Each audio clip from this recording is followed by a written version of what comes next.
السلام علیکم ناظرین، امید ہے آپ لوگ خیریت سے ہوں گے۔ یہ دیکھیے ریچھ، 4 پاؤں پر چلنے والے جانور ریچھ کو ہمارے ہاں خاص اہمیت حاصل رہی ہے۔ کچھ عرصہ قبل تک انہیں گلیوں میں گھمانے یا کتوں سے لڑانے کا رواج عام تھا، اب ہم انہیں چڑیا گھروں میں دیکھتے ہیں۔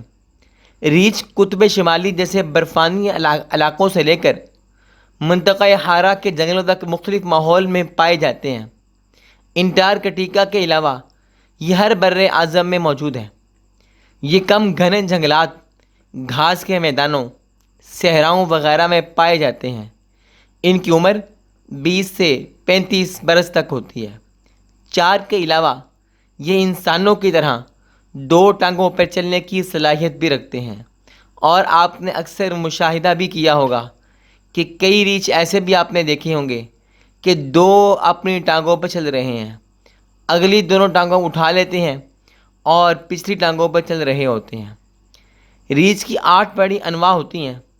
ان انواع کی ظاہری صورت میں زیادہ فرق نہیں ہوتا۔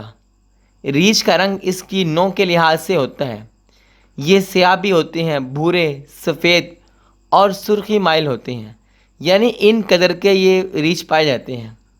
ان کا وزن اور قد بھی اقسام کے لحاظ سے ہوتا ہے۔ چھوٹا سیاہ ریچھ 47 انچ لمبا ہوتا ہے اور اس کا وزن 37 پاؤنڈ ہوتا ہے۔ قطبی ریچھ کا قد تقریباً 10 فٹ تک ہوتا ہے اور وزن 1500 پاؤنڈ ہوتا ہے۔ سائنسدانوں کے مطابق ریچھ کی 8 بڑی اقسام کے علاوہ بہت سی ذیلی اقسام ہیں جو مختلف علاقوں میں بکھری ہوئی ہیں۔ سیاہ امریکی ریچھ یہ شمالی امریکہ اور میکسیکو میں رہتا ہے۔ اس کی بنیادی خوراک پتے، کونپلیں، بیر اور پھلیاں ہیں۔ سیاہ ایشیائی ریچھ یہ جنوب مشرقی ایشیا اور روسی مشرقی بعید میں رہتا ہے۔ اس کے سینے کی فر پر سفید دھبے ہوتے ہیں، اور یہ سیاہ امریکی ریچھ سے جسم، عادات اور خوراک میں مشابہت رکھتا ہے۔ بھورا ریچھ شمالی امریکہ، یورپ اور ایشیا میں پائے جانے والے یہ ریچھ زمین پر سب سے بڑے گوشت خور جانوروں میں سے ہیں، اور ان کی بہت سی ذیلی اقسام ہیں۔ قطبی ریچھ قطب شمالی کے یہ ریچھ برف کی سفید تہہ پر رہنے اور یک بستہ پانیوں میں تیرنے کی صلاحیت رکھتے ہیں۔ اور جائنٹ پانڈا ریچھ یہ بھی ریچھ کی نسل ہے، اور یہ زیادہ تر بانس اور اس کے پتے کھا کر گزارا کرتا ہے۔ یہ چین کے بعض علاقوں میں پایا جاتا ہے۔ اس کا جسم سفید اور سیاہ ہوتا ہے۔ سلات ریچھ یہ جنوب مشرقی ایشیا کے گھاس اور سبزے کے میدانوں اور جنگلوں میں رہتا ہے۔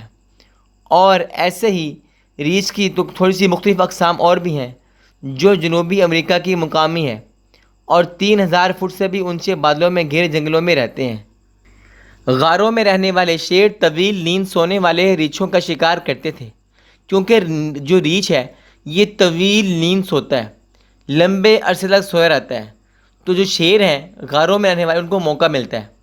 البتہ بروقت جاگنے پر ریچھ شیر کو مار بھی ڈالتے تھے۔ ریچھ شاید دنیا میں سب سے زیادہ معاشرت کی نفی کرنے والا جانور ہے۔ بالغ ہونے پر ریچھ کم و بیش بالکل تنہا زندگی بسر کرتے ہیں۔